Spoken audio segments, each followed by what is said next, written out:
बघा किती सॉफ्ट झालंय एकदम। नमस्कार सर्वांना, आजची रेसिपी आहे खमंग ढोकळा।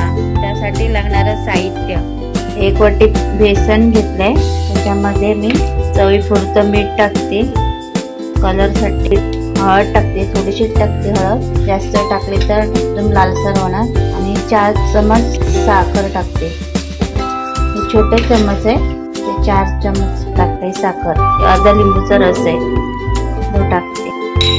आता हे मी पाणी टाकून मिक्सरला फिरवून घेणार आहे। त्याच्यामध्ये एक पडी तेल टाकते, पडी जास्त होईल की वाटत नाही, पण थोडंसं टाकते, जास्त नाही टाकणार। आता हे सर्व मी मिक्स करून घेते। बघा मिक्सरला फिरवल्यावर मस्त अगदी त्या हाताने हे करण्यापेक्षा मिक्सरलाच फिरून घ्यायचं। तर मी आपल्या भांड्यामध्ये मी सर्व टाकून घेते। तर आपलं चांगलं एवढं घट्ट पाहिजे, सगळं मिक्स करून आता मी याच्यामध्ये विनो टाकते, 1 पॉकेट टाकते पूर्ण विनो। त्याच्यावरती मी आता पाणी टाकते, चांगलं एक साईडलाच फिरून घ्यायचं चांगलं। आता याला टाइम लावायचा नाही जास्त वेळ।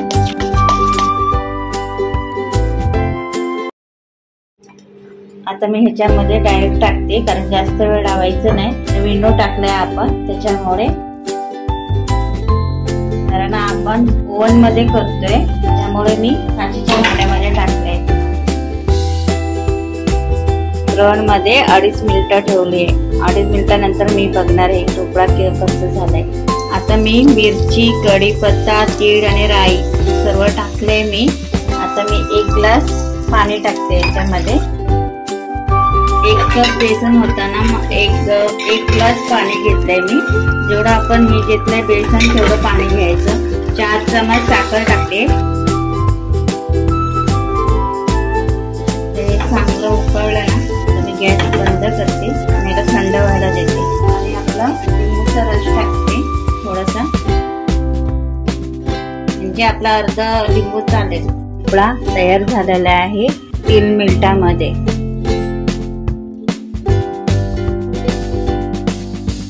आपला ढोकळा मी कटिंग करून दाखवते तुम्हाला, बघा किती सॉफ्ट झालंय एकदम।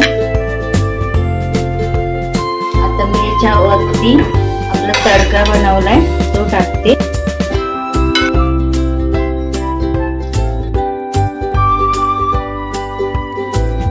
आता मी आपला ढोकळा तयार झालाय आणि आपला वरून मी आता तडका पण सर्व टाकून घेतलंय, आणि त्याच्यावरती मी तीळ पण टाकले, जेवढी ते कटिंग करून घेतलं ते तडका टाकायचं, मग चांगला मुरतो पण त्याच्यामध्ये। आता मी तुम्हाला चटणी बनवली आहे, त्याच्यामध्ये कोथिंबीर आहे, कोथिंबीर घेतली आहे, साखर थोडीशी, लिंबूचा रस, ढोकळा अर्धा ढोकळा घेतलाय याच्यामध्ये टाकलाय, आणि ते मिक्सरला वाटून घेतलंय।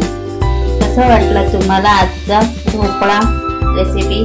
तुम्ही पण अशाच पद्धतीने करा, आणि आवडल्यास लाईक आणि शेअर करा आणि कमेंट करा। भेटूया पुढच्या भागापर्यंत, धन्यवाद।